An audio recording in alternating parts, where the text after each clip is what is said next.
अस्मद्गुरुपरमगुरून् यतिवरपूर्णौ सयामुनं रामं पद्माक्षनाथषडजित्सेनेशरमारमापतीन् वन्दे वन्दे बृन्दावनचरं वल्लवीजनवल्लभं जयन्ती सम्भवं धाम वैजयन्ती विभूषणं श्रीमान् वेङ्कटनाथार्य कवितार्किकेसरी वेदान्ताचार्यवर्यो मे सन्निधत्तां सदा हृदि ஆனாத செல்வத்தரம்பயர்கள் தற்சூழ வானாளும் செல்வமும் மன்னரசும் யான் வேண்டேன் தேனார் பூம் சோலை திருவேங்கடச் சுனையில் மீனாய் பிறக்கும் விதியுடையேனாவேனே.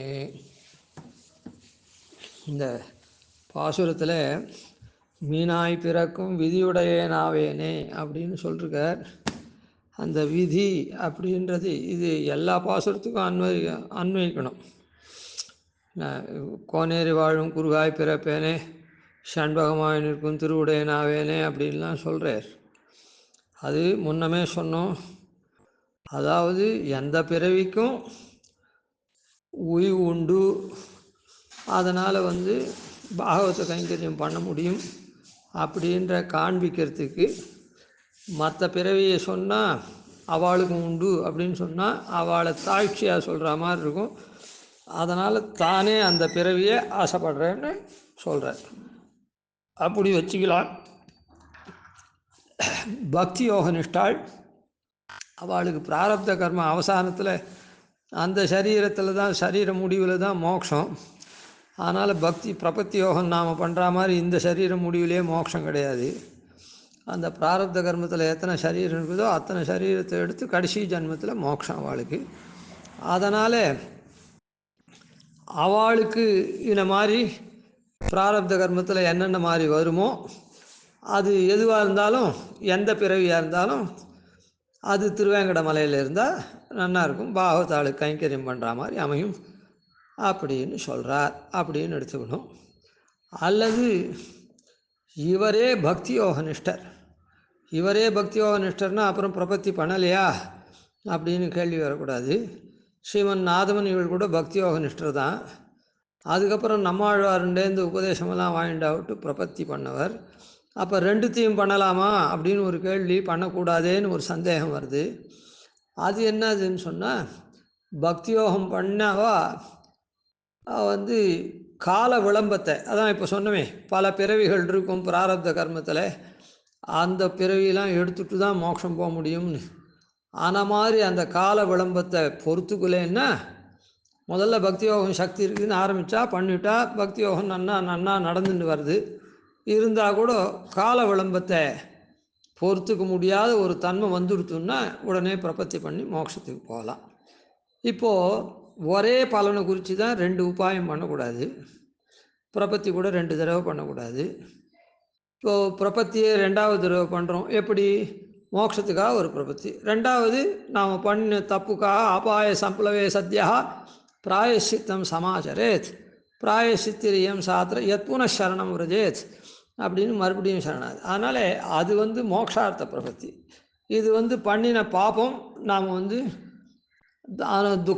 துன்பமெல்லாம் அனுபவிக்காத அது கழிஞ்சு போகணும்னு பிரபத்தி சரணாகதி பண்ணுறோம்.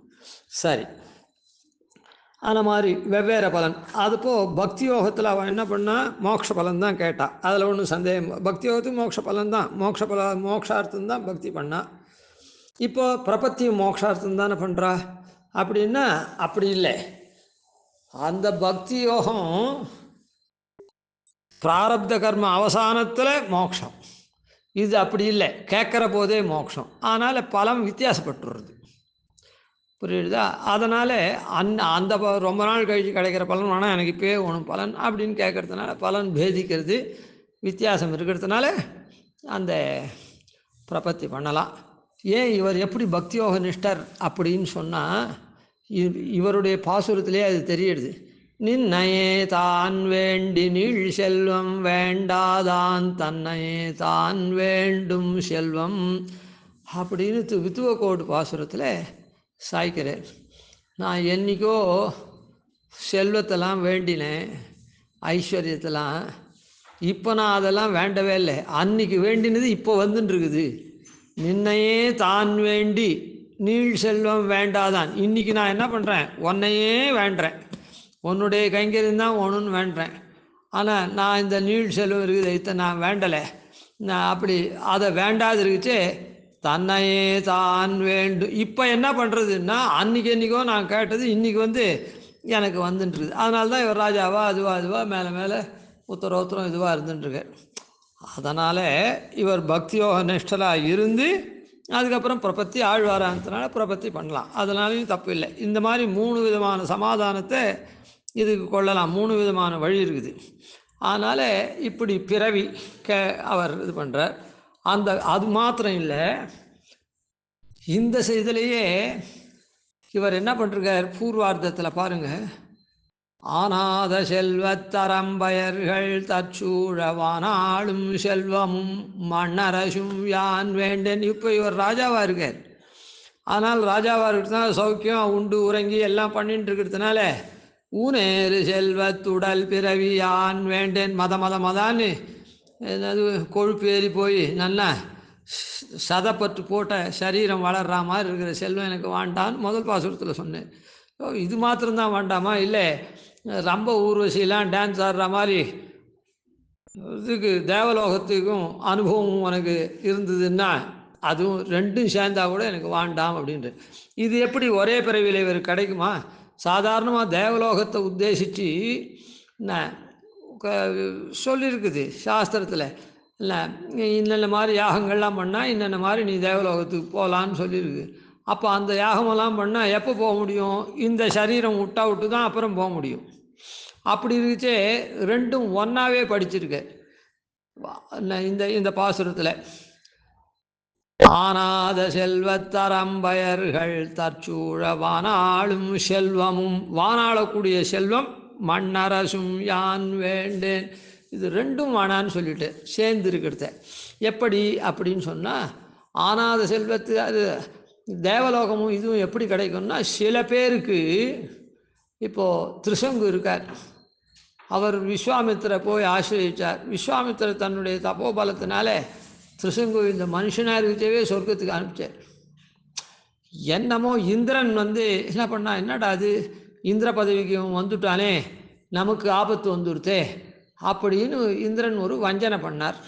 என்ன பண்ணா வஞ்சனை அப்படின்னா, நீ எப்படிப்பா நீ இந்த மாதிரி இவ்வளோ சாமர்த்தியமாக இங்கே வந்த, நீ உன்னுடைய பெருமையை ரொம்ப கேட்கணும் போல இருக்குது, அது இதுன்னு ஏதோ இவனை ஸ்தோத்திரம் பண்ணி இது பண்ணான். உடனே இவனுக்கு என்ன ஆகிடுத்து, நான் அப்படி ஆகலாம் இப்படி ஆகலாம், இத்தை பண்ணேன் அத்தை பண்ணேன் அப்படின்னு சொல்லி சொன்னான்.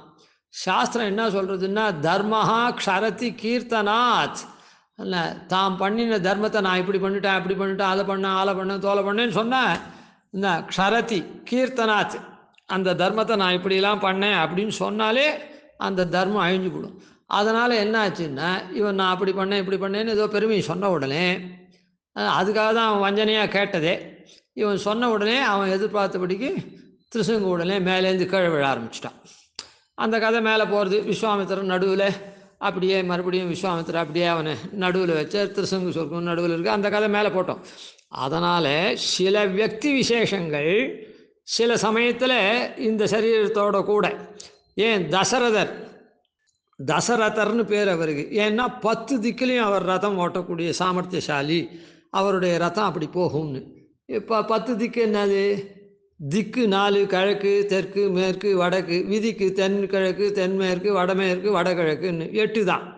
எண் திசையும் கீழும் மேலும் அப்படின்னு 10 திக்கு. கீழே பாதாள மலையில் போகிறது, மேலே தேவலோகத்துக்கெல்லாம் போகிறது.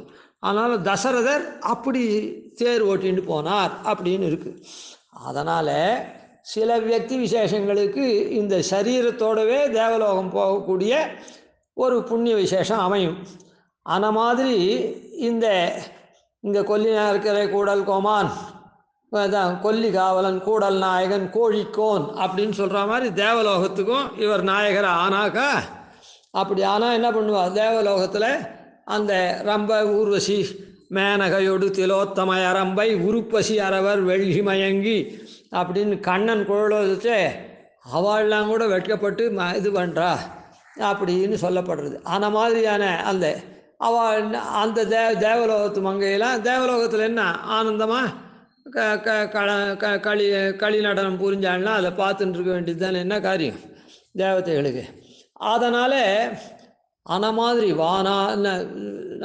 ஆனாத செல்வத்தரம்பயர்கள் தற்சூழ வானாளும் செல்வமும், அந்த வானாளக்கூடிய செல்வம் இம்மண்ணரசும் யான் வேண்டேன்.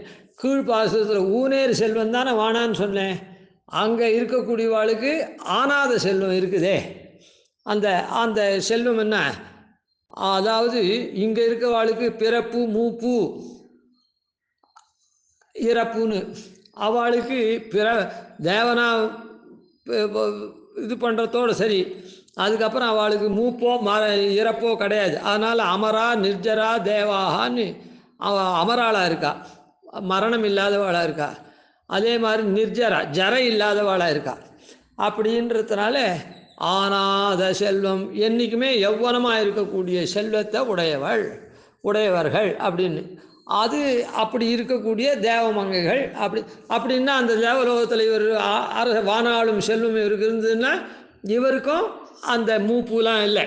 அதனால் ஊனேறு செல்வம்னா ஒரு நாளைக்கு வளரும், இன்னொரு நாளைக்கு தேஞ்சு கூடும். அந்த போஷாக்கு இருக்கிற வரையில் வளர்ந்துட்டே இருக்கும், அப்புறம் என்ன பண்ணும், தளர்ந்து கூடும். அந்த மாதிரி இல்லை, அப்படியே நேத்தமாக இருக்கக்கூடியது.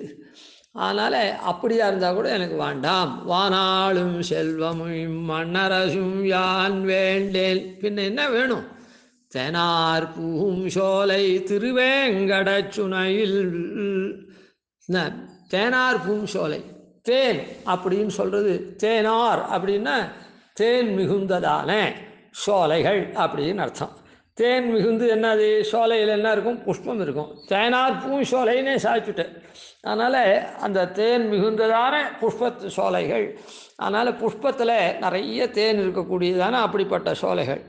தேன் அப்படின்னு சொன்னால் தேவமது அப்படின்னு எம்பெருமானுக்கே திருநாமம் இதிலேயே சொல்லிருக்கு. எம்பெருமானுடைய திருவடி தேன் போல் இருக்குது அப்படின்னு உபனிஷத்துலாம் சொல்கிறது.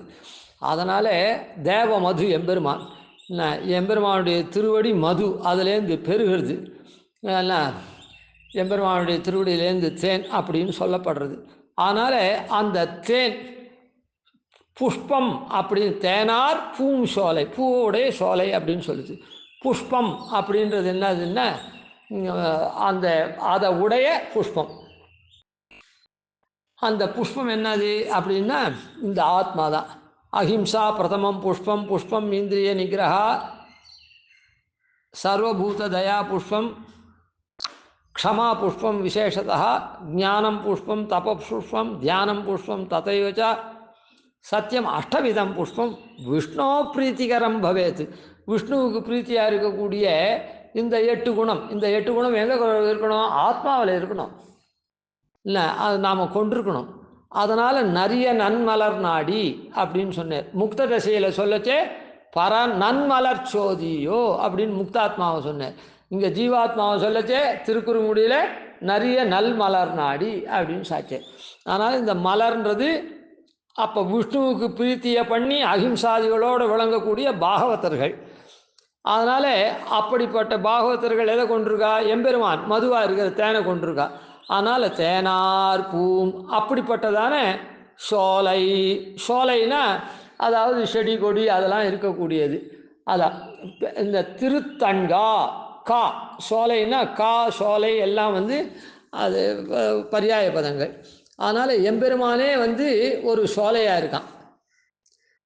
அந்த சோலையில் பாகவதாள்லாம் புஷ்பமாக இருக்கா. அந்த புஷ்பத்தில் இருக்கக்கூடியது அந்த எம்பெருமானே. ஏன்னா அவள் எப்பவும் மனசில் எம்பெருமானை தரிச்சுட்டு இருக்கிறதுனால. அதனால் தேனார் பூம் சோலை இப்படிப்பட்ட எம்பெருமான் பாகவதாளோடு கூட இருக்கிறது. அந்த இடத்துல தான் எப்படிப்பட்டது, திருவேங்கட சுனையில் அந்த அந்த அந்த பூஞ்சோலை அது பாகவதாள் நிறைய இருக்குது. அதில் என்ன இருக்குது, சுனை இருக்குது. சுனைனா என்ன அர்த்தம், அது திருவேங்கடம். அந்த சுனை இருக்குது, திருவேங்கட சுனை இருக்குது. அதான் இப்போ தேனார் பூஞ்சோலை அந்த திருவேங்கட சுனையில் இருக்குது. அந்த திருவேங்கட சுனைன்றது என்னது, விகாஹே தீர்த்த பகுளாம் சீதளாங்குரு சந்ததிம் ஸ்ரீனிவாசதயம் போதி பரிவாக பரம்பராம்னு அந்த எம்பெருமான்டேந்து பெருகிறது அப்படியே. எம்பெருமான் ஒரு கிருபா சமுத்திரமாக இருக்கான், தயாம்போதியா. அந்த அங்கேருந்து சீத்தளமான குரு சந்ததி அப்படியே பிரவகிக்கிறது. ஆகாசகங்கை, பாப விநாசம் அப்படின்லாம் நிறைய தீர்த்தம் இருக்குது. என்ன தெளிந்த பெரும் தீர்த்தங்கள் செறிந்த வெறுப்பு அப்படி, இதுவும் தேசியம்தான் அதுவும் தேசியம்தான் சாட்சி. சரி, ஆன மாதிரி இருக்கக்கூடியதான அது. அதனால் எம்பெருமான் ஆச்சாரிய தேனார் பூம் சோலை திருவேங்கட சுனையில், அந்த சுனைன்றது என்னது? எம்பெருமானுடைய கருணையினுடைய பிரவாகம். அந்த பிரவாகம்ன்றது என்னது? ஆச்சாரியால். ஆச்சாரியால் சந்ததியாக வரா. பிரவாகம் என்ன பண்ணுறது? மேல் மேலே ஓடுற மாதிரி ஆச்சாரியால் அப்படியே சந்ததியாக வந்துட்டுருக்கா, தொடர்ச்சியாக வந்துட்டுருக்கா. அதை குறிக்கிறது சுனைன்றது. அதனால் ஆச்சாரியால் அந்த இடத்துல இருக்கிறதுனால அதான் பாகவத்தாளில் சில பேர் ஆச்சாரியாளாரா. ஆனால் அந்த பூஞ்சோலை இருக்குது அங்கே, அதில் சுனைன்றது, சுனை சொல்கிறது ஆச்சாரியா. அதனால் அந்த இடம் எப்படி இருக்குது? திருவேங்கடம். ஆச்சாரியாளுடைய இது என்ன? தாம் பெற்றத்தை நமக்கெல்லாம் அருளக்கூடியவர்கள். விண்ணாடு நுங்கட்கெளிது எம்மை சேர்விக்கும் வண்டுகளே. உள்நாட்டுக்கு நீங்கள் ரொம்ப சுலபமாக போகிறோங்க, என்னையும் நீங்கள் சேர்க்கக்கூடிய வண்டுன்னு அங்கே சொன்னார் ஆச்சாரியாள். அதான். அதனால் ஆச்சாரியாள் என்னன்னா தான் பெற்றதை இவாளும் பெறணும். அதனால்தான் முன்னடி பார்த்து முயலுதலால் அவர் சாயின பின்னடி பார்த்து பெரும்பதம் ஏறுவுமே அப்படின்னு சொன்னேன். அதனால் என்ன ஆகுது? அந்த பெரும்பதம் எப்படி நமக்கு கிடைக்கும்? அவள் முன்னாடி போகிறா. எப்படி போகிறா? எம்பெருமானிடத்தில் சரணாகதி பண்ணி சர்வ பாப்பங்களையும் மாமேகம் சரணம் ரஜா அப்படின்ற ரீதியில் சரணாகதி பண்ணி அகந்த்வா சர்வ பாப்பேபியோ மோக்ஷயிஷ்யாமின்ற ரீதியில் எல்லா பாப்பங்களையும் கழிச்சு, அதே மாதிரி தான் நமக்கும் அவள் பெற்றுத்தரக்கூடியவா. ஏன்னா ஆச்சினோதி சாஸ்திரார்த்தான் ஸ்வயமாச்சரத்தே ஆச்சாரே ஸ்தாபயித்யபி, நம்ம இடத்துலையும் அந்த ஆச்சாரத்தை சரணாகதி பண்ணும்படி பண்ணுறார். அதனால் வேம் கடையத்தீத்தி வேங்கடான்னு நம்முடைய பாப்பத்தெல்லாம் அந்த மலை போக்கடிக்கிறது. அப்படிப்பட்ட திருவேங்கட சுனையில் மீனாய் பிறக்கும் விதியுடையனாவேனே. மீனாய் பிறக்கும், அதில் நான் மீனா பிறக்கணும், அந்த சங்கல்பம் இருந்தால் போகும், பகவத் சங்கல்பம். அதான். அதனால் இது எல்லா இடத்துலையுமே இது இன்னொரு பிறவி இவர் வேண்டார், அதனால் இந்த சரணாகதி பண்ணலேன்னு அர்த்தம் இல்லை. அதுக்கு தான் முன்னையே அந்த இதெல்லாம் சொல்லிட்டோம். சில சமயத்தில் இந்த மாதிரி பகவத் சங்கல்பம் இப்படியே வாய்க்கும். அதான் அந்த 3 சமாதானம் சொன்னேன், அதெல்லாம் ஞாபகப்படுத்திக்கோங்க. அதனால் மீனாய் பிறக்கும் விதியுடைய நாவேனே, இதில் என்ன விஷயம் அப்படின்னு சொன்னால், மீனா இந்த ஆகாசகங்கை பாப விநாசம் இதுலேருந்துலாம் பெருமாளுக்கு தீர்த்தம் கொண்டு போவாள் திருவாராதனத்துக்கு. சுன தீர்த்தம் ரொம்ப உயர்ந்த தானத்தினால எல்லா தீர்த்தங்களை காட்டிலும் இல்லை. அதனால் அதாவது கணத்து ஜலம், அப்புறம் நதி ஜலம், அந்த நதியிலையும் சுன ஜலம் ரொம்ப வசந்தது. மேலே மேலே உத்தரோத்திரம் அது உயர்ச்சி ஆனதுனால அங்கேருந்து பெருமாளுக்கு திருமஞ்சனம் கொண்டு போவாள். இந்த பாகவத்தாள்லாம் பெருமாளுக்கு கைங்கரியம் பண்ணுறவாள்லாம் பெருமாளுக்கு திருமஞ்சன தீர்த்தம் கொண்டு போகிறான்னா அப்போது இந்த மீன் அந்த சுனையில் இருந்ததுன்னா இது ஒன்றுமே பண்ணாது. தன்னுடைய வாழ்வுக்காக இது அந்த நீரை உட்கொண்டு உமிழும். அந்த நீரில் இருக்கக்கூடிய அழுக்கெல்லாம் இதுக்கு ஆகாரமாயிடும், அது உமிழும். அந்த உமிழ நீர் சுத்த நீராகிடும். அந்த சுனையில் இருக்கிற நீர் மொத்தம் அழுக்கெல்லாம் போய் தூய்மையாக இருக்கும். இது அதை தூய்மை பண்ணணும், இது பெருமாளுக்கு பாகவத்தாள் எடுத்துன்னு போகிறா அப்படின்னு நினச்சி இது பண்ணலை. ஆனால் பாகவத்தாள் எடுத்துன்னு போகிற தீர்த்தம் இல்லை, அப்படியே சுத்தமாகத்த காரியத்தை இது தானாக பண்ணுறது. முதல்ல இது என்னென்னா பாகவத கைங்கரியம் எப்படி அமையுது? அவள் பாகவத்தாள் எழுந்தருளை பண்ணி கொண்டு போகிற தீர்த்தத்தை இது சுத்தி பண்ணுறது. இது எப்படி பண்ணுறது இது அப்படின்னு சொன்னால் யாதிருச்சிகமாக நடக்கிறது. இது தன்னுடைய வாழ்க்கைக்காக அதை உண்டு உமிழுறது. அதுவே தவிர தீர்த்தம் சுத்தமாகணும்னு இது பண்ணலை. அதான் இந்த இடத்துல ஆச்சாரிய பிராப்திக்கு ரெண்டாவது காரணம் எதிர்ச்சா சுகிருதம் ததா அப்படின்னு சொல்லித்தேன் அந்த பிரமாணம். அதுபோல் எதிர்ச்சா சுகிருதத்தை பண்ணக்கூடிய தசை கிடைக்கும். என்ன அந்த தீர்த்தம் எங்கே இருந்தாலும் மீன் எதாச்சும் அந்த தண்ணி சுத்தமாகிடும், அது வேறு விஷயம். ஆனால் இது பாகவதால் திருவேங்கடமுடையானுக்குன்னு சுமந்து எடுத்துன்னு போகிற தீர்த்தத்தை பரிசுத்தம் பண்ணக்கூடிய பாக்கியம் எதிர்ச்சா சுகிருதம் ரொம்ப விசேஷமானது வரும். அதே பாகவதாளுக்கு கைங்கரியம். அதான் திருவேங்கட மீனா பிறக்கிறது எதுக்குன்னா பாகவதாளுக்கு கைங்கரியம் பண்ணுறதுக்கு. அந்த பாகவத கைங்கரியம் அது எல்லா பாசுரத்துலேயுமே பாகவத கைங்கரியம் காண்பிக்கப்படுறது. அதில் இந்த மாதிரி ஒரு காரணம் விசேஷமும் காண்பிக்கப்படுறது. என்ன, இந்த தீர்த்தத்தை சுத்திகரிக்கிறது, தீர்த்தத்தை சுத்திகரிக்கிறதுன்ற அந்த பாகவத கைங்கரியம். அந்த கைங்கரியம் எப்படி பிரயத்தனப்பட்டா இல்லை, எதிர்ச்சா சுகிருதம். அதனால் ஆச்சாரிய பிராப்திக்கு உண்டான எதிர்ச்சா சுகிருதம்னு ரெண்டாவது காரணத்தை பூர்வ பாசுரத்தில் கோனேரி வாழும் குறுகாய் பிறப்பேனேன். கோனேரியில் ஒரு குறுகா பிறக்கணும்னா அந்த எம்பெருமான் சௌஹார்தம். அதனால் எம்பெருமானுடைய சங்கல்பத்தினால்தான் அது. அதனால் அது ஈஸ்வர சௌஹார்தம் அப்படின்னு சொல்லி ஈஸ்வர சௌஹார்தத்தை சொல்லலாம் போல இது இந்த இடத்துல எதிர்ச்சா சுகிருதத்தை இது சொல்கிறது. பாகவதாளு கைங்கரியாச்சு. ஆனால் இந்த ரெண்டாம் பாசுரத்தில் ஆழ்வார் எதிர்ச்சா தான் பாகவத கைங்கரியத்துக்காக மீனா பிறக்கணும்னார். இந்த மீனா பிறக்கணும்னு சொன்னதுனால அது எதிர்ச்சா சுகிருதத்தையும் காண்பிக்கிறது. மேல் பாசுரம் அப்புறம் பார்க்கலாம். கவிதார்க்கிக சிம்ஹாய கல்யாண குணசாலினே ஸ்ரீமதே வெங்கடேஷாய வேதாந்த குரவே நம. பஜேனிஷம் ஸ்ரீரங்கபூர்வஷடீத்யதீசான பதாஸ்ரயம் ஸ்ரீவத்சவம் சதிலகம் வந்தே ஸ்ரீகிருஷ்ணதேசிகம்.